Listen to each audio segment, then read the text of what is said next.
하나님 교회를 주님의 몸 삼아 우리에게 몸으로 주셨사오니 그 안에서 우리도 함께 있으나 충돌하지 않고, 함께 있으나 무례하지 않고, 함께 있으나 분열되지 않고, 오히려 존중과 사랑 그리고 연합과 일치, 화합이, 화평이 늘 있도록 하나님 우리를 축복하여 주시고, 또 우리에게 맡겨진 그 세상 하나님 우리가 하나님의 몸처럼 하나님 목자가 되어 잘 돌볼 수 있도록 하나님 우리에게 은사와 은혜와 능력과 또 담대함도 하나님 부어주시기를 간절히 소망합니다. 주님 우리를 새롭게 하실 것을 믿습니다. 하나님 오늘도 우리에게 말씀하여 주십시오. 우리가 듣겠습니다. 예수님 거룩하신 이름으로 기도합니다. 아멘. 할렐루야. 우리 옆에 분들 한번 보고 인사할까요? 네, 사랑합니다. 네, 한번 또 인사하겠습니다. 당신의 인격과 상관없이 사랑합니다.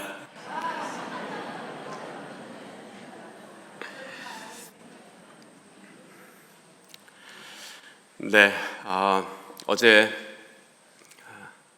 제가 이제 그 말씀을 마치고 저희 집에 가서 저희 막내 아들하고 이야기를 좀 나눴습니다.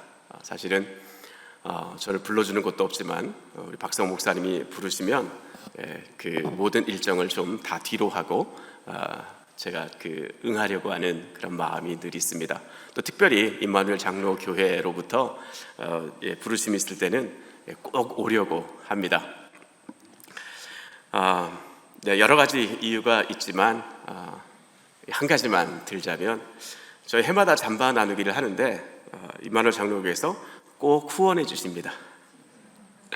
두 번째는 우리 박성호 목사님이 또 개인적으로 우리 임마누엘 장로교회에서 후원하는 후원금에 상당하게 또 개인적으로 이렇게 후원해 주십니다. 돈은 참 좋은 것 같습니다. 사람의 마음을 변화시키는 능력이 있는 것 같습니다.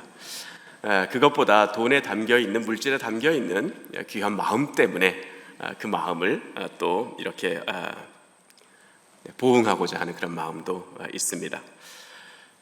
저희 아들하고 이렇게 얘기하면서 제가 잘 어디 응하진 않지만 오게 되면 좀 또 교회의 이야기, 사역 이야기, 저희 공동체 안에서 어떤 일이 벌어지고 있는지 이런 이야기를 나눌 때 좀 조심스러운 부분은 있습니다. 그래서 어제도 좀 다 끝나고 집에 가서 이야기를 좀 나눴는데 저희 아이가 이런 얘기했습니다. 얘는 이제 초등학교 3학년 때부터 그 거리의 분들과 함께 생활하고 또 거리에 나가고 그런 일이 있어서 저희 교회가 또 그런 공동체의 모습을 가지고 있어서 저희에게는 어제 이 보여드린 모든 영상들이 그리고 화면들이 그냥 일상입니다. 자연스러운 거고요. 저희 삶에 이렇게 배겨 있는 것입니다. 그래서 어쩌면 저 그림이 없는 그 모습은 마치 저희 교회의 정체성이 아닌 것 같고 우리의 일상이 아닌 것 같은, 그래서 저희 아이가 이런 얘기했습니다. 아빠, 우리 교회에는 이것이 정상이에요. 그리고 그냥 늘 있는 일이에요. 그러니 부담 갖지 않으셨으면 좋겠습니다. 이런 얘기 나눴습니다. 저도 여러분들에게 여러분들이 이 메시지를 들으시면서 충격으로 받지 않으셨으면 좋겠고요. 그냥 이 지역교회의 한 교회가 이런 교회도 있구나 라고 하는 거 좀 봐주셨으면 좋겠고요. 이런 목회자도 있구나 라고 하는, 무엇이 낫다 혹은 다르다 뭐 이런 개념보다 우리 지역에 이런 분도 이렇게 목회를 하는 사람도 있구나 라고 이렇게 받아주셨으면 좋겠고요. 여러분들이 오늘 말씀도 어제 말씀도 동일하게 이 안에서 제가 여러분들에게 원하는 건 그 제너럴 메시지, 일반적인 메시지를 여러분들이 여기서 찾기를 원하는 겁니다. 그래서 어제 메시지를 통해서 저는 그 메시지를 가지고, 그 본문을 가지고 이렇게 실천하고 그리고 이렇게 적용하려고 하는 그런 부분이 있다라고 하는 거고요. 그 중심에는 여호와께서 우리의 목자가 되어 주신 것처럼 우리도 우리 삶의 각자의 영역에 있어서 책임감 있고 그리고 돌아보고 마음을 가진 그런 목자의 심정을 가졌으면 좋겠다라는 겁니다. 그러니까 성경 해석과 그리고 메시지를 들을 때마다 여러분들이 이런 기계적인 혹은 원론적인 마치 1대1이 만나서 이렇게 해야 돼라고 하는 이런 개념으로는 받아들이지 않으셨으면 좋겠습니다. 우리도 그럼 홈리스 사역을 해야 돼? 나도 그러면 노숙자들을 집에 데리고 와야 돼? 이렇게는 생각하지 않으셨으면 좋겠고요. 내 영역 속에, 내 삶의 정황 속에, 신학에서 중요한 용어가 있습니다. 이걸 시스앤베스라고 이렇게 얘기하는데, 자기 삶의 정황에서 어떻게 실천할 수 있을까? 그 부분에 최소한의 것도 있고 또 최대한의 것도 있는데, 그것은 여러분과 하나님 관계 속에서 다뤄야 할 그런 영역들입니다. 그런 마음으로 여러분 오늘도 좀 이야기를 지난 3일간 여러분 그 이론 강의를 많이 들으셨으니 어제와 오늘은 여러분 많은 또 그 화면들을 보시면서 좀 그 머리는 좀 편안하게 많은 생각하지 않으시고 또 화면을 보시면서 마음이 좀 복잡하실 수도 있겠지만 그냥 그런가 보다 하고 그냥 편안하게 이렇게 들어주셨으면 감사하겠습니다. 그리고 혹여라도 제가 불편한 존재가 되지 않았으면 좋겠고요. 저를 위해서 기도해 주십시오. 중보하는 마음으로 함께 해주셨으면 감사드리겠습니다. 제가 임마누엘 장로교회 여러 차례 왔는데요. 몇 년 전에는 우리 박 목사님이 저에게 말씀 묵상 큐티 강의를 해달라 그래가지고 그때 여성 예배 때에 말씀 묵상 강의를 하러 왔었습니다. 그때 한 3시간 하게 됐는데요. 그때 제 주제는 이제 선교적 말씀 묵상이었어요. 제가 신학 공부하고 난 이후에 제가 주로 연구하고 그리고 공부하고 관심 있게 가졌던 분야가 영어로는 이제 헐머니딕스 이렇게 말합니다. 해석학 혹은 설교학도 이제 헐머니딕스라고 이렇게 이야기하고요. 제가 주로 관심 갖고 공부한 분야가 해석학입니다. 성경 해석학. 그래서 역사적으로 있어왔던 해석학들은 언약적 성경 해석학, 또 혹은 구속사적 성경 해석학 혹은 관점들입니다. 성경을 그런 관점으로 보는 겁니다. 구약에 있는 모든 내용들을 예수님을 향한 그런 예표라고 이야기하고, 그리고 언약적으로 바라보고 예수님이 그것을 성취하셨다라고 하는 이런 관점들입니다.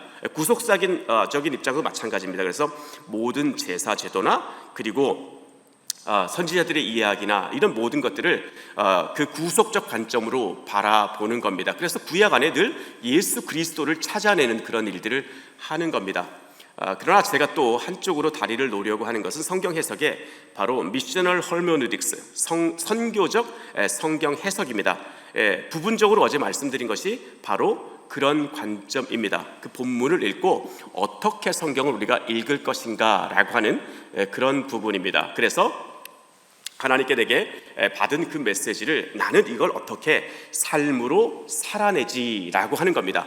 그러니까 이것은 직접적으로 이 선교, 미션, 라틴어로 미토라고 하는 말에서 발생됐는데요. to send, 보내다 혹은 to be sent, 보내짐을 당하다, 이런 입장에서 이제 삶으로 살아내는 것, 내 삶의 영역에서 말씀을 살아내는 것, 이것을 미셔널 헐모니딕스 이렇게 간단하게 여러분들에게 좀 설명드릴 수 있을 것 같습니다.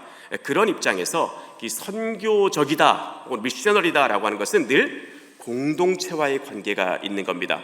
이웃과의 관계가 있는 겁니다. 나와 이웃 그 사이에 하나님 말씀이 있는 겁니다. 그래서 하나님 말씀 가지고 나를 내 안에서 인카네이션 시켜서 이웃과 다뤄보는 겁니다. 이웃에게 그 하나님 말씀으로 접근해서 거기서 하나님의 뜻과 가치관 이렇게 그것들을 실현하며 살아가는 겁니다. 그래서 이 선교적 해석학이라고 하는 것 혹은 미셔널 헐모니딕스, 선교적 관점으로 성경을 읽으면 이 세상에 하나님의 나라, 하나님이 원하시는 그 천국의 일들이 이루어질 수 있는 겁니다. 내가 속한 이 삶에 하나님의 나라가 이루어지게 하는 것, 그러면 세금을 내는 영역에도 정확해지고 정직해지는 것이고요, 다른 사람을 향하여서도 어떤 무례함도 없어지는 겁니다. 그리고 존중과 사랑으로, 감사와 또 우리의 허물 때문에 잘못하면 용서와 회개로 이 관계들을 맺어가는 겁니다. 사람들과의 관계 속에서 늘 좋고 건강한 관계를 하나님 안에서 맺어가는 이 능력, 이런 것들이, 이것도 살아내는 것, 이것이 다 선교적 성경 해석학의 이 기초를 두고 있는 것입니다. 저의 성경 해석 방법이고요. 이것에 대해서 계속해서 지금도 공부하고 있고요. 그래서 한때는 제가 박사학위 논문, 이 디서테이션 만들 때에 프로포즈를 낼 때 이거였습니다. 자살에 관한 성경 해석학, 이겁니다. 자살에 대해서 성경은 어떻게 해석을 하고 있는가, 이게 제가 공부했던 그런 방향이고요. 그리고 계속해서 선교적 관점으로 미셔널 허메네우틱스, 이런 관점에서 계속 공부하고 있습니다. 오늘 말씀 한번 보겠습니다. 마태복음 28장 18절에서 20절까지 말씀입니다.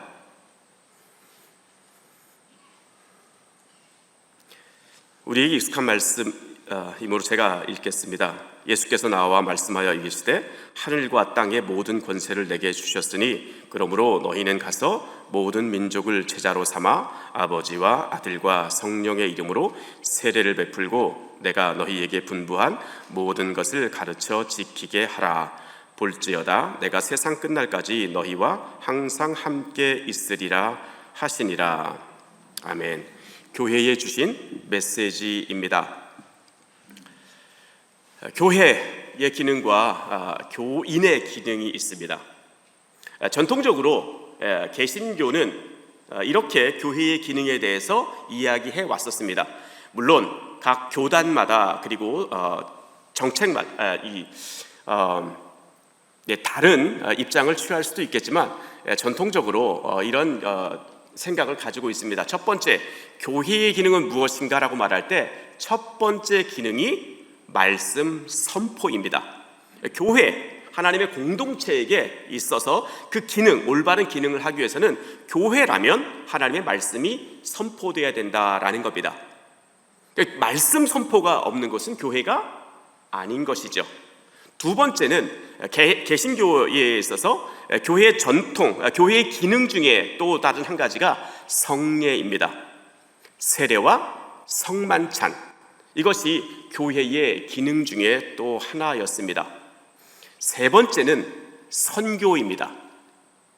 그래서 교회가 있는 곳마다 선교사를 파송하는 겁니다.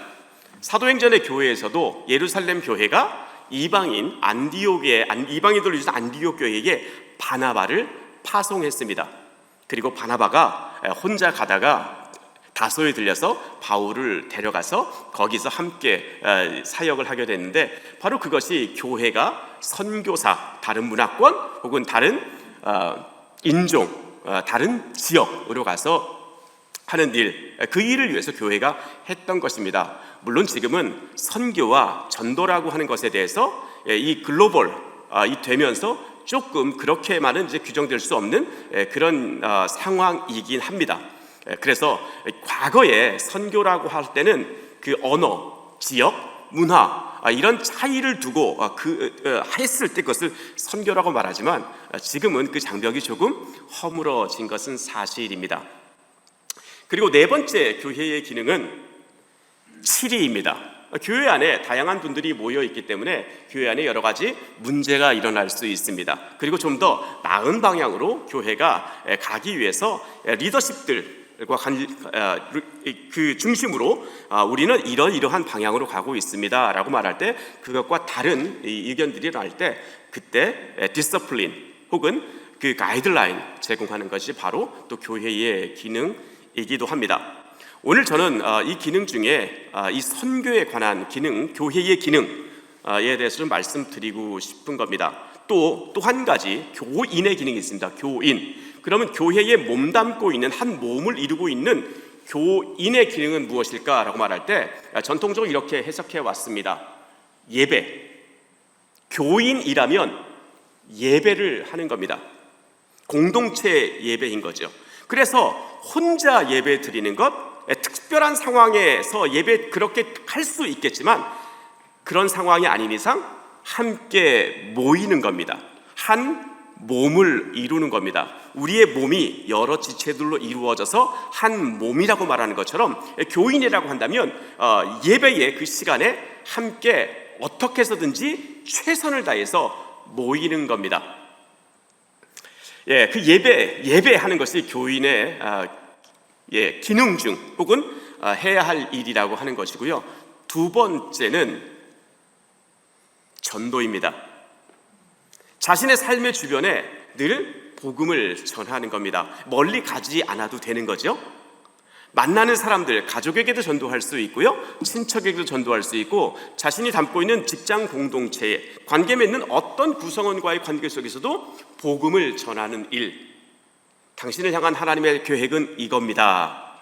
그리고 하나님이 이 세상은 이렇게 지어졌습니다. 그리고 인간은 무엇입니다. 앞으로 세상은 이렇게 될 것입니다. 라고 하는 이런 복음을 전하는 일, 하나님의 계획은 무엇인지 라고 하는 이런 이야기를 우리 삶 속에서 일상으로, 라이프 스타일이 되어서 하는 겁니다.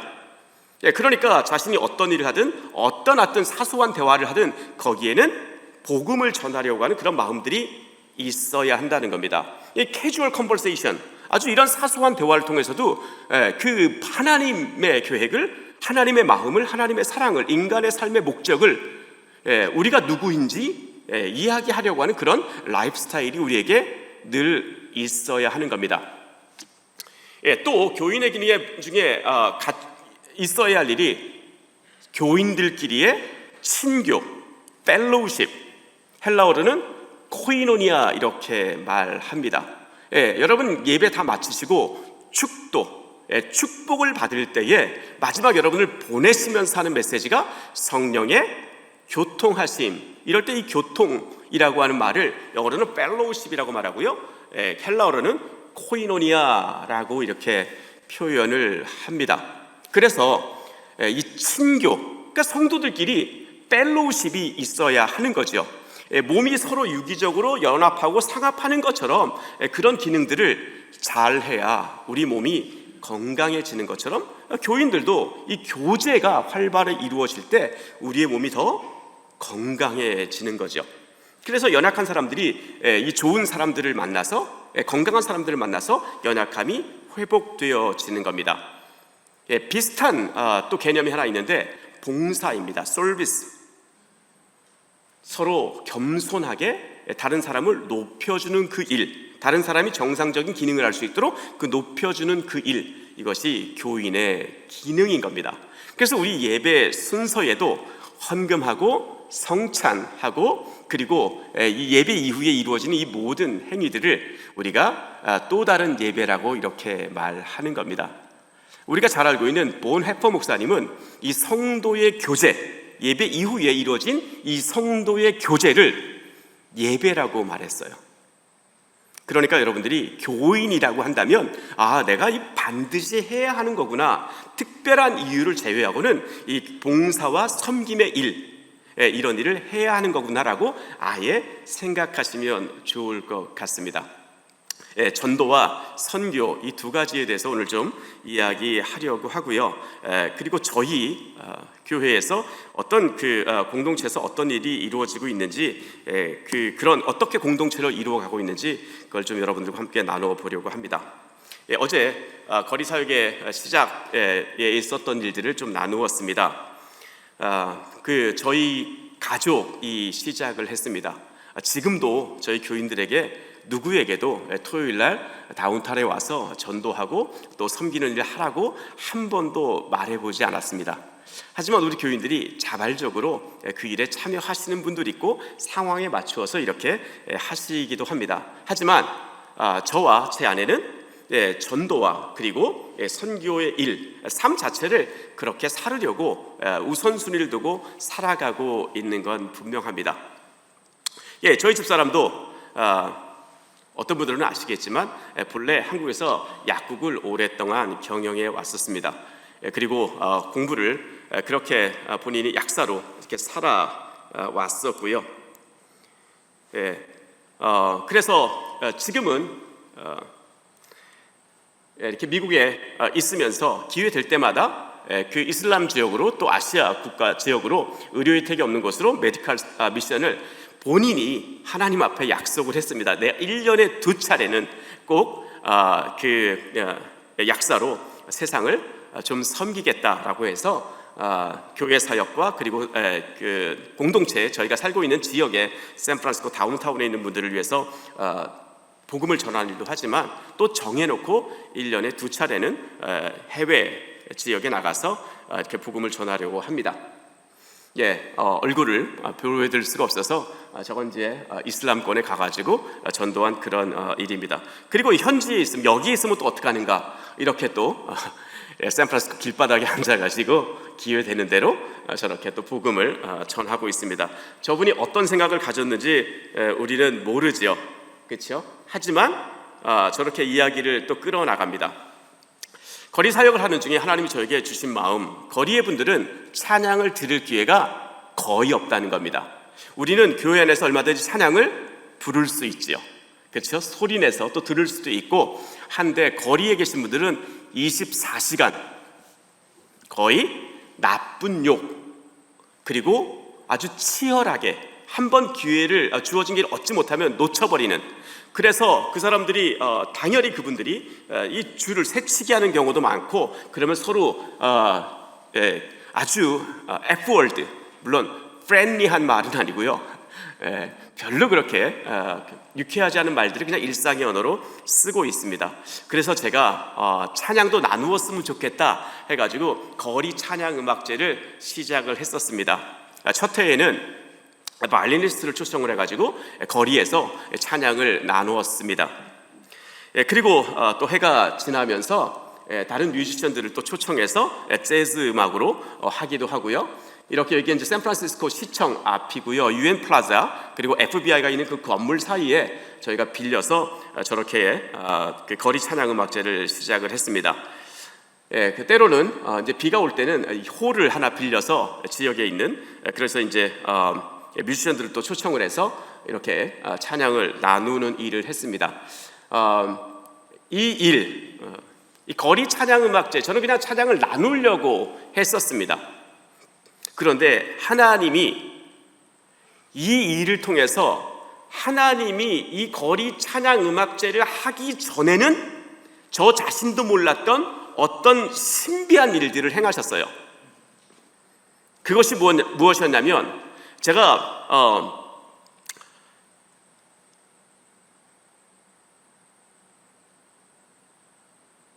이 바이올린 하는 이 자매를 알고 있었는데, 이 자매가 이제 USS에서 이제 그 박사과정을 하고 있었을 때예요.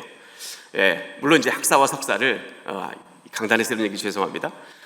미국 최고의 음악 학교 중에 하나인 뉴 잉글랜드 컨서버터리 뮤직, 우리 박성 목사님 사모님이 음악 공부하셨던 그 학교에서 공부를 했던 친구고, 그리고 카네기홀에서 초청을 받아서 연주를 할 만큼 탁월한 그 음악가였습니다. 그래서 제가 한번 이야기했습니다.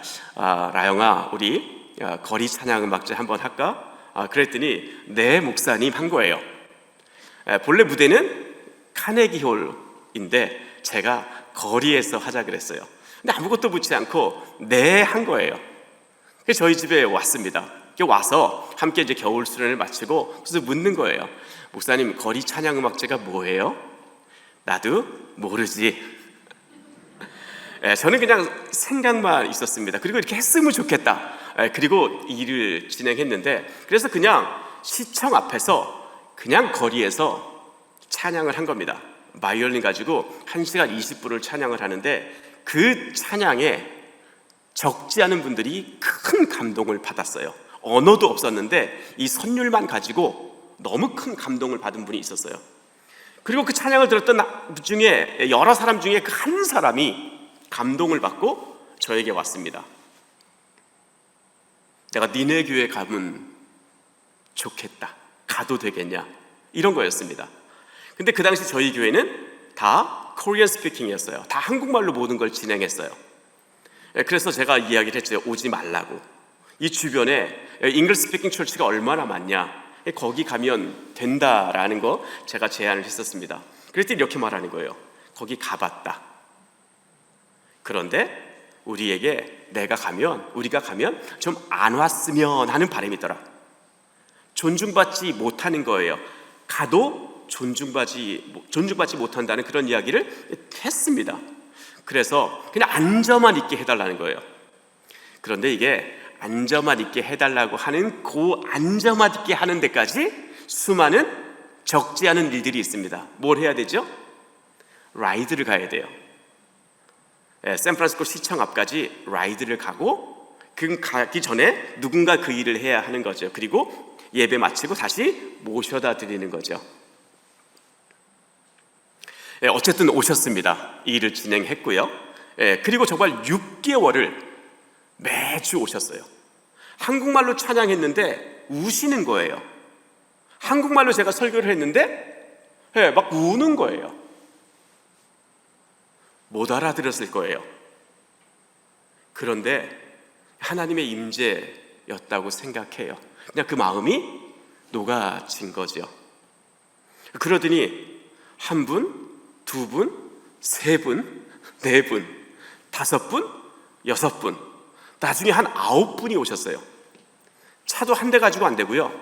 2대, 미니밴 2대가 가야만 했어요. 그래서 제가 예배 인도하기 전에, 교회 오기 전에 어디를 저희 집사람하고 저랑 갔냐면 다운타운에 들려서 그 거리의 분들 픽업해서 오는 일이었어요. 그 예배 마치면 다시 모셔다 드리는 거였어요. 그리고 성경 공부는 우리 성도님들이 인도를 하셨습니다. 그러다가 빌려 쓰고 있는 그 미국 교회에서 어느 날 문자가 저에게 왔습니다. 30일 줄 테니까 다른 장소 알아봐라. 끝났습니다. 더 이상 커뮤니케이션 하지 않는 거예요. 왜 그럴까요?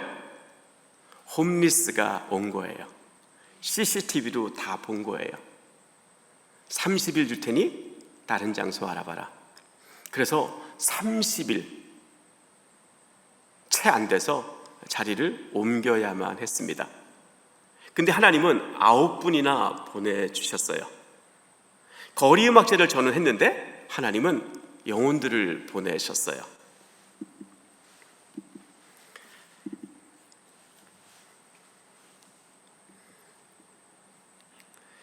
그리고 이제 계속해서 토요일에 전도하는 그런 일을 했습니다.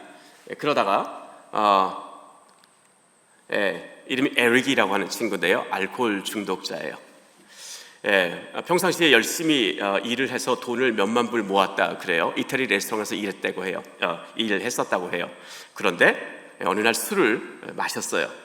그래서 가지고 있는 모든 돈을 몇만 불을 다 술 먹는데 다 써버렸어요. 그리고 인생이 폐인이 됐지요. 그래서 그 이제 길바닥에 이렇게 그 몸도 잘 못 가누는 그 상태로 그냥 있었어요. 머리도 길고 수염도 이렇게 긴. 제가 56세거든요 지금. 이 친구가 저보다 2살인가 어려요. 그런데 제가 처음 봤을 때 저보다 한 10살쯤은 많아 보이는 그런 외모였어요. 그래서 전도하고 그 전에 어제 제가 무슨 말씀을 드렸어요? 미션 하우스라는 홈리스 분들을 위해서 응급 그 회복할 수 있도록 미션 하우스를 하나 렌트해서 운영하고 있었다고 이렇게 말씀드렸잖아요. 그래서 데리고 왔어요. 그리고 또 술 마시면 또 나가고 다시 저 정상이 돼서 다시 직업을 갖고 일을 하다가 또 술을 대면 또 나가고, 그래서 다시 길거리에 나가서 또 찾아오고 설득해서 또 데리고 오고 이런 일을 했습니다. 그래서 길에서 저렇게 다시 거리로 나갔는데 둘 다 키가 저랑 좀 비슷하죠. 오른쪽이 저고요, 왼쪽에 이 친구인데, 그래서 나중에는 저희 집에 이렇게 또 데리고 왔습니다. 데리고 와서 다시 회복시키고, 그래서 이렇게 조금씩 바뀌어가고, 그리고 미션 하우스 이 모습인데요, 여기서 이렇게 또 생활하게 했습니다. 그리고 여기서 또 돈 벌고 회복돼서 다시 정상적인 직장을 갖고, 결국 알코올 중독으로 어려움을 겪다가 결국 사망하셨습니다. 요번에 이제 프란시스코라고 하는 분인데요, 젊을 때 그 롤스로이스를 타고 다니셨던 분이세요. 트렁크에다가 총기 그리고 마약 이런 거 거래하시면서 사셨는데 굉장히 경제적으로 여유가 있으셨다 그래요. 큐바 출신이신데 감옥 생활을 한 35년 하셨어요. 근데 길거리에서 이제 우연히 시청 앞에 앉아 있는데 제가 갔습니다. 춥게 있는 것 같아서 내가 겨울 코트 있는데 하나 갖다 줄까 했더니 좋다고 이야기했어요. 그래서 그 다음 주에 만나서 겨울 코트를 하나 갖다 드렸습니다. 그리고 그때 바이블 스터디가 있었는데 너 파이브 가이즈라는 햄버거 아니? 그랬더니 모른다는 거예요. 그래서 파이브 가이즈라는 햄버거가 아주 맛있는데 우리 같이 한번 점심 먹으러 갈까? 그랬더니 그냥 따라오셨어요. 따라오셔서 바이블 스터디에 조인하셨는데 거기서 큰 은혜를 받으셨어요. 그래가지고 미션 하우스에 이렇게 모시고 왔습니다. 그래서 그 미션 하우스의 방이 한 4개 있는데 거기 아래층에 이렇게 거기서 생활하시도록 이렇게 하고 거기서 이제 성경을 읽기 시작하는 겁니다. 그리고 이제 사역도 여기 왼쪽 끝에 이제 사역도 이제 같이 하시게 됐고요. 어제 말씀드린 그 해피 텐더로인 거기에도 자기 손주뻘 되는 아이들에게 사랑의 눈으로 그리고 긍휼의 마음으로 저렇게 함께 조인하시면서 이 사역을 함께 하게 됐습니다. 그러다가 어제도 말씀드린 대로 거리 계신 분들 대부분에게 제가 누구에게도 사실은 세례 받으라고 말해본 적 없는데 이분도 저한테 이렇게 말씀하시는 거예요. 예수 믿으면 세례 받아야 된다면서 나 세례 받아도 돼? 이렇게 말씀하시는 거예요. 그래서 그 세례 교육이 각각 다 다르지만 이분은 그 영국의 설교자였던 데이비드 마틴 로이존스가 쓴 교리책이 있습니다. Great Doctrine. 이 책이 한 1000페이지 가까이 되는 책인데 제가 좋습니다. 그리고 이 책을 다 읽고 모르는 건 나에게 질문을 하고 하면서 이것을 세례교육으로 대체하자. 그랬더니 정말 다 읽으셨어요. 그래가지고 성부 하나님, 성자 하나님, 성령님, 교회의 아름다움 이거를 다 읽으시고 궁금한 건 저에게 질문을 하면서 세례를 받으셨어요. 그리고 온 교회가 함께 이분을 축하했습니다. 그때 세례 받을 때에 이제 교회를 쫓겨나고 여기 미션 하우스인데 거기서 우리가 교회가 이제 예배를 드릴 그때였습니다. 그리고 이제 또 한 것이 해마다 8번째 이제 하게 되는 홈리스 분들, 거리에 계신 분들을 위해서 겨울 잠바 나누기를 하게 됐습니다. 그래서 이제 그때 할 때에 제 아내인데요, 코스트코에 가서 이 잠바를 이렇게 사는 겁니다. 그 당시에 이렇게 살려면 카트에다 돌아다니면서 거의 이 베이 지역의 코스트코를 다 이렇게 다녀야 합니다. 왜냐하면 그 수량과 사이즈가 한 곳에서 있지 않기 때문에 다 돌아다녀야 하는 겁니다. 그래서 이렇게 구입을 해서 하나씩 초기에는 다 포장을 했습니다. 저기 전도지도 집어넣고 성탄 메시지도 집어넣고 하면서 이렇게 메리 크리스마스, 그다음 퍼펙트 기프트, 하면 지저스 크라이스트 이런 이제 문구를 집어넣고 한 분 한 분씩 그 당시에는 줄 세워놓지 않고요, 한 분 한 분씩 골목골목 찾아다니면서 누가 잠바를 입어야 하는지 보고 이렇게 한 분 이 라벨을 다 뜯고 메시지 다 읽어주고 그리고 옷을 다 입혀드립니다. 지퍼 딱 올려드리고 그리고 함께 기도하는 겁니다. 그렇게 한 분 한 분씩 겨울 잠바를 입혀드렸습니다. 그거 작업하려면 이런 작업에 그 일환들이 좀 필요합니다. 해가 지나면서 이제 줄에 서서 하시는 분들이, 줄에 서 계시는 분들이 많았고요. 3년 전부터는 거의 600벌, 해마다 한 600벌의 겨울 잠바를 사서 코스트코에서 사서 나눠 드리는 일을 하고 있습니다. 이렇게 이제 그 겨울 잠바 나누기 할 때 저희가 예수님의 이 탄생을 이 메시지를 알리기 위해서, 그리고 어느 땐가 미국이 해피 할러데이라는 이런 용어가 있는데 저희는 메리 크리스마스, 메리 크리스마스 이 말을 찾아오려고 이렇게 그 모양을 좀 이렇게 냈습니다. 그리고 한 분 한 분씩 잠바를 이렇게 입혀 드리는 것, 이 일을 하면서 Jesus loves you, God bless you 라는 말 대신에 Jesus loves you 이런 말 하면서 이제 한 분 한 분씩 입혀드리고요. 줄에 서 계신 분들 또 한 분 한 분씩 찾아가서 또 기도해드리는, 복음 전하고 기도해드리는 이런 일을 합니다. 잠바 나누기 그냥 했는데요, 그냥 제가 그 해에 올해는 이분들에게 잠바를 안 나눠드리면 내가 하나님께 벌 받겠다 라는 이런 그 부담이 생긴 때가 있었습니다. 그 잠바 나누기를 8년 전에 처음 시작하게 됐고, 하면서 잠바 나누기 하는 그 줄에 이분이 서 있었어요. 저는 잠바를 나눠드렸는데 하나님은 영혼을 보내셨어요. 한 생명이 천하보다 귀하잖아요. 그렇죠? 한 해에 잠바 나누기 하려면 한 25,000불간의 예산이 필요합니다. 그러나 언제나 저의 마음은 한 영혼이 천하보다 귀하다라는 겁니다. 이분이 줄에 서 계셨어요. 그리고 교회에 오시게 되고 신앙생활 하시게 되고 결국 이분도 세례 받아야 된다, 받고 싶다 이렇게 말씀하셨어요. 그래서 세례를 받게 됐고요. 저희 교회는 이분들과 모든 교회 행사를 다 같이 합니다. 부활절 예배, 그 주일 예배, 그리고 성탄 예배, 추수감사 예배, 이 모든 것을 다 같이 합니다. 잠바, 알코올 중독자이셨거든요. 그래서 나중에 이제 알게 됐는데 그냥 무엇하고 생활하셨냐면 길거리에서 뭇가지, 신문 팔아다가 이렇게 전해주는 겁니다, 길에서. 그러면 누군가 이제 도네이션을 해주는 분들이 있어요. $1, $2 이렇게. 그것 가지고 자기 생활을 했던 분이에요. 그래도 술을 안 먹고 살려고 정말 노력을 많이 하셨어요. 저희 아내하고 이 분과 생일이 같아서요. 꼭 생일 되면 이 친구가 이름이 올랜도가 집사람의 얘기를 합니다. 그래서 이 친구가 케이크를 사오고요, 꽃다발을 저희 집사람 거를 사옵니다. 그래서 함께 그 생일 되면 함께 생일 파티를 하는데요. 이분이 신앙생활을 정말 열심히 하셨어요. 지금은 메리어트 호텔에 메인테너스 잡을 가지고 합니다.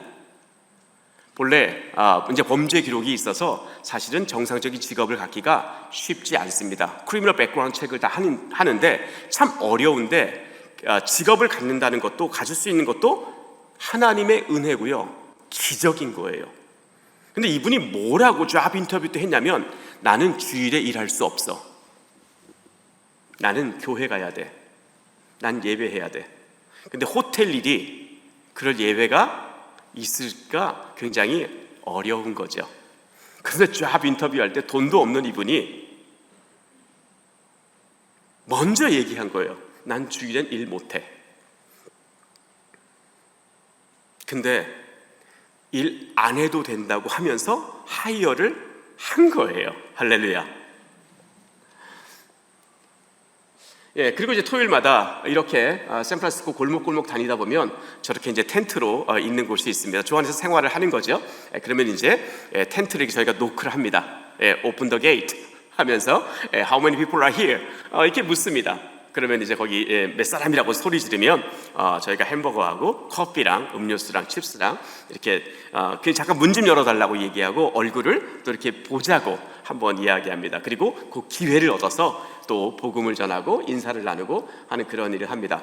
여기 이제 미션 하우스, 홈리스 분들을 위해서 응급처치 그리고 직업을 가질 수 있도록, 씻지 않으면 직업 갖기가 어렵잖아요. 그렇죠? 잠을 충분히 못 자면 일하기가 어려워요. 홈리스 분들이 직업 갖기 어려운 것 중에 하나가 거리에서 생활을 하는 거예요. 씻기도 어렵고 냄새를 제거할 수도 없잖아요. 옷도 더럽잖아요. 빨래를 할 수도 없잖아요. 그래서 제가 우리 임직자들하고 이야기해서 이 미션 하우스를 이렇게 함께 하게 됐고요. 그리고 거기서 이제 바이블 스터디도 하게 되고요. 저 뒤에 기타를 치면서 이제 방학 때 섬겨주는 아이가 저희 둘째 아들, 4학년 때 거리 사역을 처음 함께 시작했던 둘째 아들이고요. 이렇게 공동체로 이렇게 모여 있습니다. 그 모든 액티비티를 다 같이 하는 거죠. 아까 그 알코올 중독으로 고생하셨던 에릭이라는 분이고요. 크리스마스 예배 때인데 또 함께 이렇게 자리에 있게 되고요. 우리 어린 아이들도 또 젊은 부부도 함께 있습니다. 귀엽죠? 저희 아이들 이렇게 교회에 올 때 다 인터뷰하고 오거든요. 농담입니다. 그러니까 아이들과 또 가족과 이 거리에 계신 분들과 함께 어우러져서 이렇게 공동체를 이루고 있다라고 하는 겁니다. 이제 생일 때 생일 잔치 파티를 한 경우고요. 이분은 오른쪽에 있는 분은 아랍 분이에요. 이집트 분인데, 그리고 저분은 여기 거구죠. 어쨌든 거리에서 만나서 이렇게 또 그 미션하우스에 모시고 와서 생활하시도록 하신 거고요. 이분은 말씀을 못 하시는 분이에요. 그런데 가끔 알아들으세요. 이분의 신발이에요. 그냥 까마해 보이지만 뒤도 없고 앞에도 없어요. 끝만 남아 있는 거예요. 이렇게 딱 보면 또 비가 토요일 날 많이 오거나 이러면 제 아내가 하는 일이 있습니다. 주일 아침에 코스코를 가는 겁니다. 새 신발을 20켤레를 다 사옵니다. 그리고 다 바꿔드려요. 양말하고 신발을 사가지고 싹 다 바꿔드립니다. 얼마나 꿉꿉하겠냐 이겁니다. 그리고 이제 야유 예배 가도 함께 이분들하고 이렇게 어울리고요. 또 생일 파티 생일 되면 이렇게 함께 축하하고요. 저희 교회당 그 콜티야드예요. 여기서 이렇게 함께 점심도 하게 되고요. 모든 걸 다 이렇게 함께 합니다. 부활절 예배도 크리스마스 예배도 이분들이 축가하는 거죠. 함께 어울려서 하나님께 찬양 드리는 그런 모습입니다. 이분은 마비라고 하는 분인데요. 이분이 어느 날 거리에서 오랫동안 생활하신 분이에요. 그리고 암이 걸려서 거리에서 그냥 생활하면서 자면서 키모 테라피를 했던 분이에요. 그런데 어느 날 이분이 이제 이분을 도와주는 소셜워커가 저에게 연락이 왔어요. 패스터 초, 밥을 아냐고, 안다고. 그래서 집을 얻을 수 있게 됐는데 기회가 주어졌는데 거기 디파짓하고 첫 번째 달 렌트를 내야 된다고, 그걸 서포트할 수 있겠냐고. 그래서 제가 얼마든지 할 수 있다 그랬어요. 그래서 제가 이 전화를 받으면서 무슨 생각이 들었냐면, 내가 정말 목사 되기 잘 됐다. 이분들에게 보증금 대줄 수 있어서 이런 일을 할 수 있는 목회자 돼서 너무 감사하다는 그런 생각을 가졌습니다. 그래서 당장 일을 진행해 달라고. 그리고 제가 아침 7시에 그 전화 받았는데 바로 저희 집에서 나와가지고 그 오피스 가가지고, 그리고 컨트랙 맺는데 같이 옆에 앉아서 디파짓 다 내드리고, 그리고 월세 내드리고 했었습니다. 그리고 저희 교인이 화원을 하고 있었는데 스토어를, 그분들이 이분을 이제 하이어해가지고 그 생활을 할 수 있도록 좀 도와드렸습니다. 어제 말씀드린 그 홈리스 피크닉, 한 분 5번 도전해서 한 분이 오케이 하셨잖아요. 한 분이, 저는 그냥 하나님이 왕의 식탁을 베풀어라, 원수의 목전에서 내게 상을 베푸시고 라고 하는 그 말씀을, 하나님이 내게 주신 말씀을 가지고 거리에 계신 분들에게 왕의 식탁을 베푸는 그 일을 한 사람만 하면 된다고 생각했어요. 그런데 하나님이 한 분, 두 분, 세 분, 네 분, 나중에는요, 팬데믹 전인데 거의 한 18분, 20명이 매주 화요일마다 바이블 스터디에 오시게 된 거예요. 그래서 몇 년을, 한 7년 정도를 매주 이렇게 모여서 바이블 스터디를 했습니다. 그래서 저희 성도님들이 이렇게 음식도 준비하고요. 함께 이제 찬양도 하고, 그리고 나눔도 하고, 직접 매주 성경을 한 장씩 읽으면서 나눔을 하는 일이었습니다. 이제 세대식 장면인데요. 제가 이 사진을 왜 여러분들에게 보여드리냐면, 한 친구는 정상적인 한국 사람이죠. 한 친구는 거리에서 생활하셨던 분입니다. 또 한 번 죄송한 말씀. 이 그림이 아름답지 않으세요? 한 친구는 하버드 대학 다니는 친구입니다. 한 분은 홈리스 분이세요. 교육 자체가 없는 분이세요. 그런데 그리스도 안에서 바울이 그런 얘기 했잖아요. 남자나 여자나 자유자나 노예나 다 한 몸이라고. 이 너무 아름다운 거예요. 저희 교회 예배드리는 모습이고요. 여기 보시면 한국 분들도 계시고 또 영어권 분들도 계시고 함께 이렇게 공동체를 이루어서 예배를 드리고 있습니다. 야유 예배도 같이 하는 거죠. 정상적인 백인분 그리고 그렇지 않은 분들의 모습도 함께 있죠. 다닥다닥 붙여서 서로 가족처럼 이렇게 지내고 있습니다. 요거 이제 크리스마스 마지막 촛불 들고 다 기도하기 전의 장면인데요. 이렇게 함께 펠로우십을 가지고 있습니다. 점심도 이렇게 같이 먹고요. 이분은 저랑 나이가 똑같은데요. 이 간질 증세가 있으세요. 그리고 하루에 서너 번은 저에게 전화를 하세요. 언어장애 그리고 여러 가지 어려움이 있는데 전화를 하세요. 잘 지내냐고 저에게 안부를 묻는 성도입니다.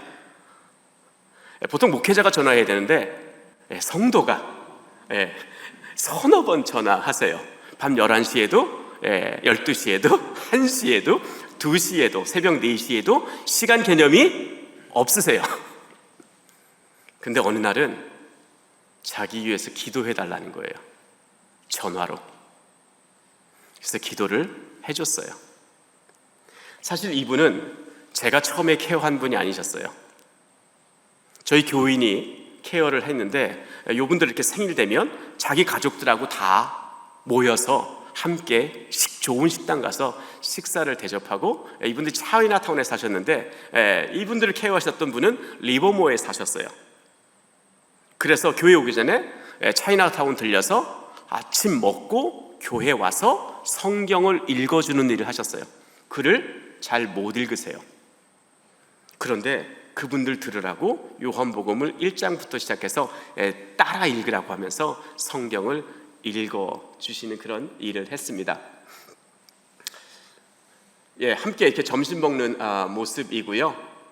이분은 이제 오키도키 마이클 메이슨인데 알코올성 치매가 있으세요.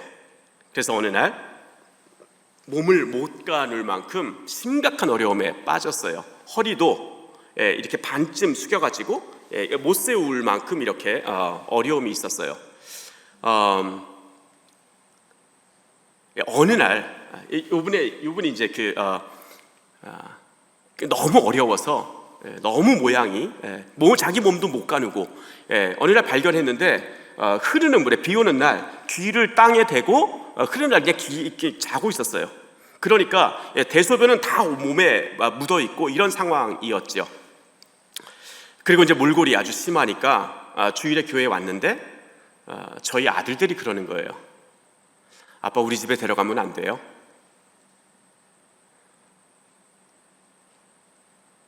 그래서 원래 저희 아들들하고 저희 집사람은 생각은 짧고 행동은 빠릅니다.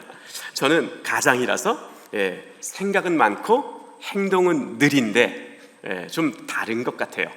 그래서 집에 데리고 왔어요. 그래서 거실에 이렇게 함께 생활을 했습니다. 이분 때문에 이렇게 누워 잘 수 있는 소파를 코스코에서 하나 사가지고 함께 이렇게 생활을 했었습니다. 한 2주 지나니까 굽혀졌던 허리가 펴지는 거예요. 그리고 이제 책도 읽으시고 그리고 이제 다 회복이 돼서 또 다시 거리로 이렇게 가셨습니다. 그리고 이제 땡스기빙도 함께 이렇게 보내고요. 세례도 받으시고 팬데믹 때 받으셨는데요. 팬데믹 때 모든 것이 셧다운 됐을 때 홈리스 분들이 모든 게 셧다운 됐잖아요. 그리고 저희 이제 한인 공동체도 줌으로 예배를 해야만 했던 그런 상황이었습니다. 그래서 저도 이제 교인들에게 어나운스먼트 했어요. 당분간 거리 사역을 쉬겠다고. 이제 교인들 모르게 저와 아내만 둘이 다운타운을 토요일 날 나가고 주일에 나가서 햄버거하고 그리고 파파존스 피자 사가지고 그분들을 이렇게 나눠 드리를 했습니다. 그런데 이제 이분들이 이렇게 말하는 거예요. 그때는 2-3명만 모여 있어도요 경찰이 와가지고 뭐라고 했었을 때예요. 특별히 홈리스 분들이 가장 큰 주의 대상이었는데 이분들이 많이 모여 있으면 경찰이 이렇게 아주 관심 있게 어텐션했던 그런 상황이었습니다. 그냥 모여 있는데 8명, 9명, 10명 이렇게 모여 있고 많게는 한 15명 이렇게 모여 있는 거예요. 근데 우리 교인들이, 이 영어권 다운타운 성도님들이 우리 그러는 거예요. 우리 예배 언제 드려? 예배 드리자고 계속 그러는 거예요. 그래서 거리에서 이분들은 팬데믹 모든 게 락다운 되고 나서 2주 지나선가 거리에서 예배를 드리기 시작했습니다. 그리고 거기서 세례를 받은 거예요. 거리에서 세례를 받은 겁니다. 이분은 원래 동성애자로 오랫동안 그 액티비스트 활동하셨던 분이에요. 워싱턴 DC 가서 막 이렇게 데몬스트레이션도 하시고 그러셨던 분인데, 세례 교육할 때 제가 이렇게 질문했습니다. 너는 성경의 절대 권위를 인정하냐고, 성경이 하나님 말씀으로 절대 권위가 있냐고 물어봤어요. 그리고 로마서 1장을 읽고 레위기 이야기를 하고, 동성애가 성경이 동의하지 않는, 동성애에 대해서 단 한 구절도 성경은 동의하지 않는다, 서포트하지 않는다, 다만 반대한다. 넌 이 부분에 대해서 어떻게 생각하니? 그래서 많은 절차를 밟아서 그 얘기했는데, 이분이 하는 말, 하나님 말씀 앞에 내가 무엇을 말할 수 있겠냐 라고 말하면서 자신의 동성애에 대한 생각을 바꾸셨어요. 그리고 세례를 받으셨습니다. 저희가 또 하는 일 중에 하나가, 예전에는 거리에 계신 분들이 캐리어, 쇼핑 카트, 쓰레기 봉투, 거기다 이렇게 막 자기 짐들을 가지고 다니셨어요. 24시간 가지고 다녀야 돼요. 그래서 그게 좀 정말 마음이 좀 측은했어요. 그래서 제 아내가 뭐라 그러냐면, 여보, 우리 이분들 낮에라도 이 무거운 짐 안 가지고 다니게 스토리지 좀 얻어드리자고. 그래가지고 한때는 이분들 스토리지를 얻어드려서 거기다 낮에는 짐 집어넣고 낮에는 좀 편안하게 좀 다니시고, 그 저녁 때 되면 또 슬리핑 백하고 자기 짐 가지고 거리에서 잠잘 때 필요한 것 가지고 가라고, 그런 일을 좀 했었습니다. 이렇게 개인이 쓸 수 있는 공간을 좀 마련해 드렸어요. 이분은 케네스라고 하는 분인데요, 이 골목에, 거리에 저렇게 늘 있었습니다. 쓰레기통이 양옆에 있고요, 그리고 온갖 더러운 이불과 매트리스와 쇼핑카트와 이런, 그야말로 딱 보면 그냥 쓰레기 더미에 사셨어요. 저희가 골목골목 전도하는데 이분을 3년을 만났습니다. 3년 만나면서 똑같은 기도, 똑같은 대화 했습니다. 하나님 고쳐주십시오. 자리에서 일어나게 해주십시오. 하나님 만나게 해주십시오. 그리고 이분에게 기도도 시켰어요. 기도해보라고. 자신을 위해서 단 한 번도 기도해본 일이 없는 거예요. 홈리스 분들의 특징이에요. 자신을 위해서 기도할 것이 없는 거예요. 그런데 기도를 시켰지요. 그리고 하나님께 기도하라고, 하나님 도와달라고 기도하라고. 그때는 그 말이 이분에게 마음속으로 심겨지지 않는 것 같았어요. 튀는 것 같았어요. 그런데 3년이 다 돼갈 그쯤에 이분이 어느 날 12월에 그렇게 기도했대요. 하나님, 나 이 자리에서 나가게 해주세요. 거리에서 30년 계셨던 분이에요. 그런데 하나님이 바꾸셨어요. 제가 한 게 정말 아무것도 없는 거예요. 저희 교회에 영어를 거의 못하시는 권사님이 이분을 사랑의 눈으로 그냥 뚫어지게 보는 거예요. 나중에 이분이 그러는 거예요. 그 눈이 무서웠다고. 내가 아무도 무서워하지 않는데 그 눈이 무서웠다고. 이 무서움은 긍정적인 무서움이에요. Fear of the Lord, 하나님을 경외하는 그 압도감 같은 그것을 느꼈던 거죠. 그래서 어느 날 이 모습이 아닌 모습으로 딱 나타났어요. 이분의 신분증입니다. 이렇게 바뀌었어요. 할렐루야. 교회에 오셨어요. 우리 권사님이 그 못하시는 영어로 이렇게 말씀하셨어요. You must come to church tomorrow.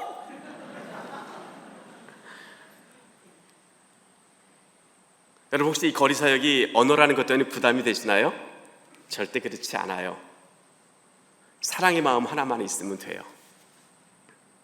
그 말씀 한 문장 하셨는데 그 말 듣고 부담이 돼서 이 마음에 새겨진 거예요.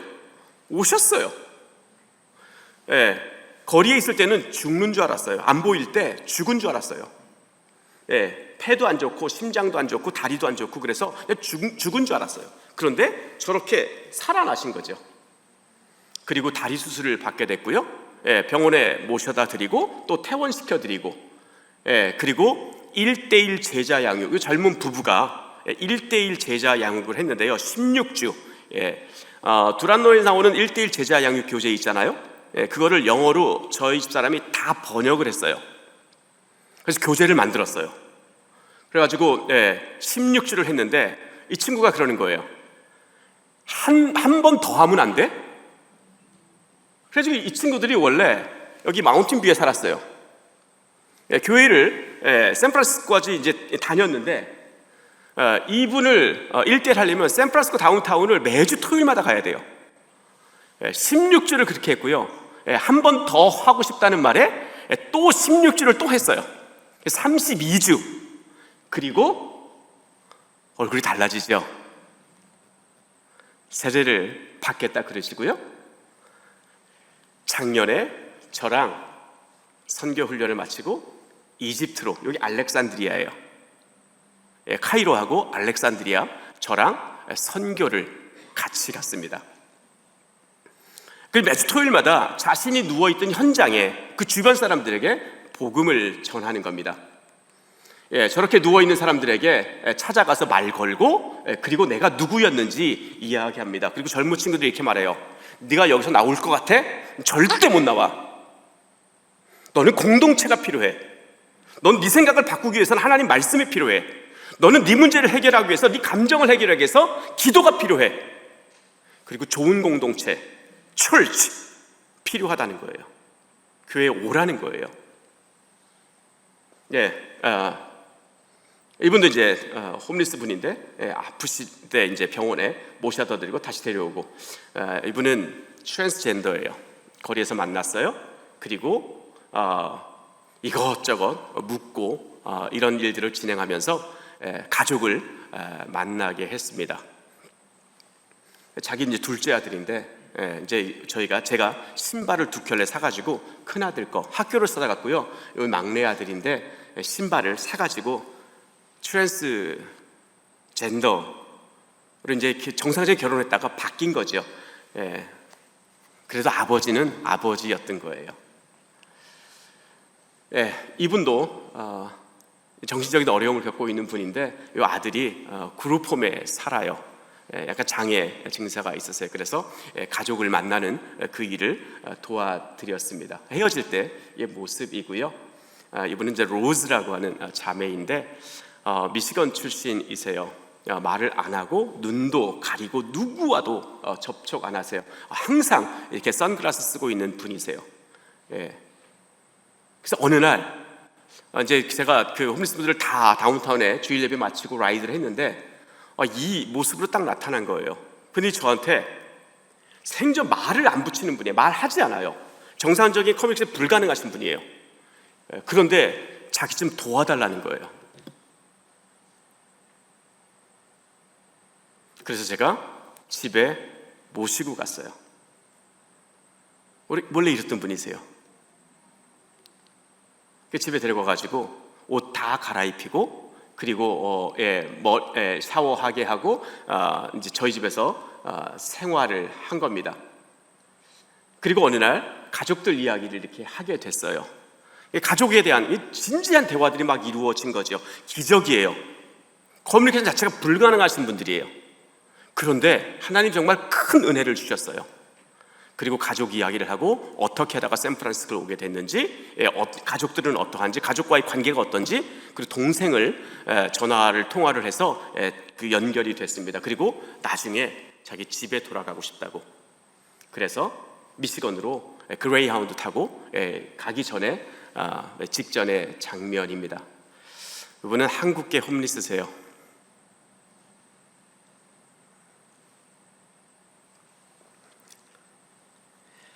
시간이 됐으므로 좀 말씀 마무리할게요.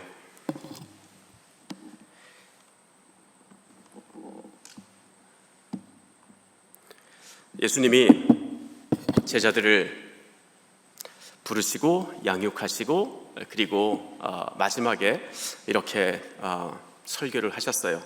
그 설교가 마태복음으로 따지면 마태복음 24장, 25장, 26장의 이야기입니다. 마태가 기술적으로 자기가 자신의 공동체에 맞게 이것을 재정리해서 아마 배열했다고 생각해요. 24장에는 마지막 때에 대한 이야기가 나옵니다. 예루살렘 성전이 멸망할 거다라는 겁니다. 성전이 없어지는 거예요. 예배드릴 곳이 없어지는 거예요. 예수님이 하시고 싶었던 말씀은 이겠지요. 내가 성전이다. 그리고 예수님이 십자가 순환을 당하시기 이전에 제자들에게 세 가지 비유를 말씀해 주십니다.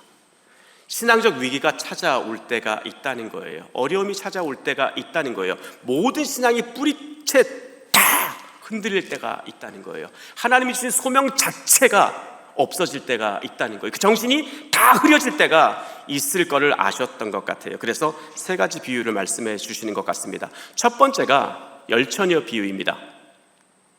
지혜로운 5처녀, 미련한 5처녀. 핵심은 뭘까요? 5처녀는 등과 기름을 준비했습니다. 신랑이 오기 전까지 반드시 준비해야 할 사항이었을 것 같아요. 다른 5처녀는 준비하지 않습니다. 등만 가지고 그냥 나간 거예요. 모든 사람이 다 등과 기름을 준비해야 된다는 것, 오래전부터 이 결혼식을 통해서 이 들러리 신부들은 그것을 해야 한다, 들러리 처녀들을 해야 한다는 걸 알았을 겁니다. 그런데 등만 가지고 나가고 기름을 준비하지 않은 겁니다. 어떤 메시지가 있을까요? 너희가 내 말에 대해서 언젠가 너희 방식대로 이해할 때가 있을 거다. 너희 방식대로 결정할 때가 있을 거다. 너희 방식대로 이해하고 행동하고 결정할 때가 있을 거다. 이게 미련한 5처녀의 일입니다. 다 알고도 자기 방식대로 어느 땐가 성경이, 하나님 말씀이 재해석되는 거예요. 자기 상황에 맞춰서 자기 방식대로 생각이 바뀌어질 때가 있다는 겁니다. 제자들에게도. 두 번째는 달란트 비유예요. 5달란트, 2달란트, 1달란트. 5달란트, 2달란트는 동일한 메시지입니다. 이 비유의 초점은 1달란트에게 있는 거예요. 무슨 얘기일까요? 달란트를 받았어요. 그런데 즉시 땅에 묻는 겁니다. 이 달란트가 재능이나 재주 이런 거 아닙니다.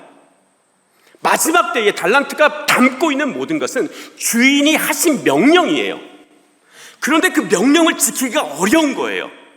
믿음대로 살아내기가 어려운 거예요. 그래서 그 믿음대로 살기에는 너무 어려우니 믿음을 버릴 수는 없으니 땅에 묻어두는 거죠. 쓰지 않는 거예요. 그럴 때가 온다는 거예요. 믿음을 써야 하는데 믿음을 쓰지 않는 거예요. 하나님이 말씀을 주신 것인데 그것을 활용하지 않는 거예요. 활용한 사람은 5달란트를 더 남기는 것이고 2달란트 받은 사람은 2달란트 더 남기는 것이고, 그런데 1달란트 받은 사람은 그냥 묻어둔 거예요. 아무 일도 일어나지 않는 거예요. 믿음을 써야 할 때 믿음을 쓰지 않는 거죠. 우리는 믿음의 자녀이잖아요. 믿음을 창조하신 분은 예수님이잖아요. 믿음이라는 것은 예수님 우리에게 주시고자 하는 영생과 진리와 예수님의 영과 예수님의 전부, 예수님의 인격이 다 들어있는 것이 피스티스, 믿음인 거예요. 근데 그거를 활용해야 할 때 묻어두는 거죠. 말세가 되면, 상황이 어려워지면 그럴 때가 온다는 겁니다.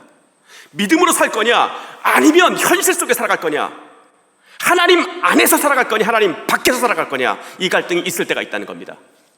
그럴 때 우리 모두는 달란트처럼 묻어버리는 거예요. 아무 일도 일어나지 않는 거예요. 바뀌지 않는 거예요. 또 한 가지, 마지막은 목마른 자 이야기가 나옵니다. 굶주린 자 이야기가 나옵니다. 아픈 자 이야기가 나옵니다. 옥에 갇힌 자 이야기가 나옵니다.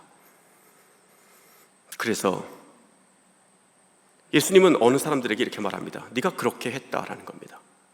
또 어떤 사람들은 우리가 언제 안 그랬습니까? 라고 이렇게 말하는 겁니다. 마지막 때 가장 중요한 게 무엇일까요? 사랑입니다. 어려울 때 가장 중요한 게 뭘까요? 사랑인 거예요. 사랑은 율법의 완성인 거예요.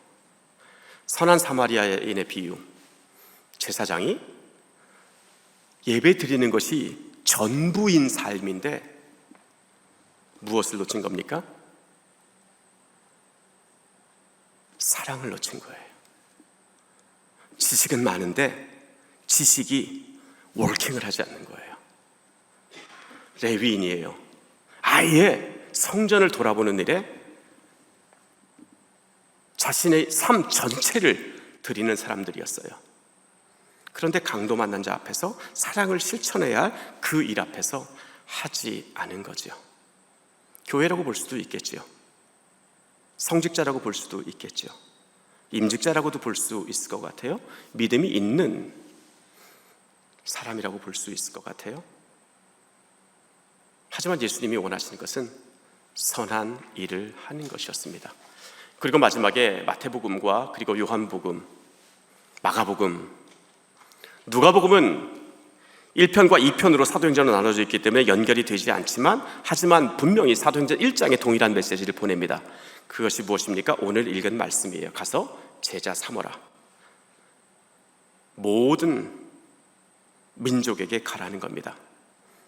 전도하라는 거는요, 유대인들에게 없는 일입니다. 유대인들은 지금도 전도하지 않아요. 유대인들은 말씀을 전하지 않아요. 왜냐하면 그들이 하나님의 선택받은 백성이고 자신들 말고 모든 사람들은 다 이방인인 거예요. 유대인들에게 얼마나 이게 충격적인 일인 줄 아십니까? 복음을 전하라니, 예수를 믿었으나 복음을 전하라니, 누구에게요? 이방인에게. 정말 어려운 이들의 가치관을 깨는 일입니다. 마가도 얘기해요. 온 천하에 다니며 복음을 전파하라고. 예수님이 베드로에게 말했어요. 내 양을 먹이라. 누가복음에 뭐라고 말합니까? 위로부터 능력이 입히일 때까지 이 성을 떠나지 말라고, 예루살렘 성을 떠나지 말라고 말합니다. 그리고 사도행전 1장 8절에 오직 성령이 너희에게 마시면 너희가 권능을 받고 온 예루살렘과 유다와 사마리아와 땅끝까지. 유대인들에게는 사마리아도 안 되는 겁니다. 사마리아 사람에게 갈 수가 없는 거예요. 그들은 하나님을 배반한 사람들인 거예요. 개라고 여겨지는 사람들이에요. 섞일 수 없는 민족인 거예요. 땅끝, 도저히 이들에게는 갈 필요가 없는 일이고 가서도 안 되는 일이에요. 무슨 얘기일까요? 오늘 이 얘기를 오늘 우리 삶에 한번 적용해 보았으면 좋겠습니다.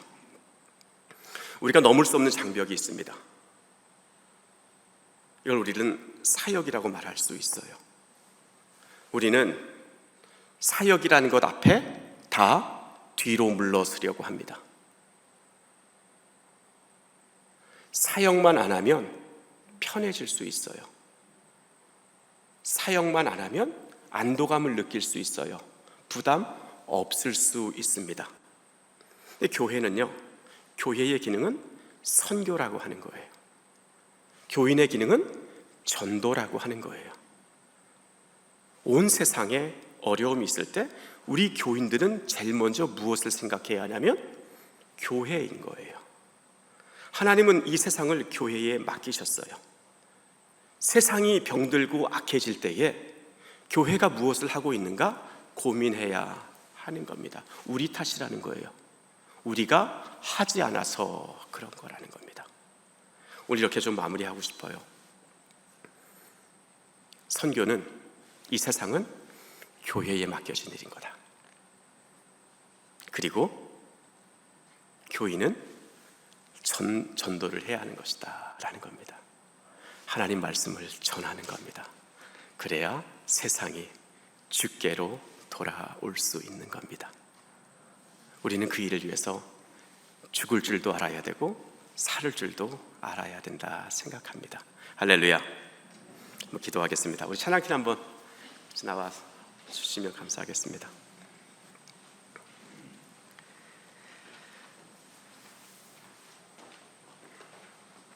우리 한번 이 시간 한 목소리 이렇게 기도하고 싶습니다. 하나님, 우리에게 믿음을 주십시오.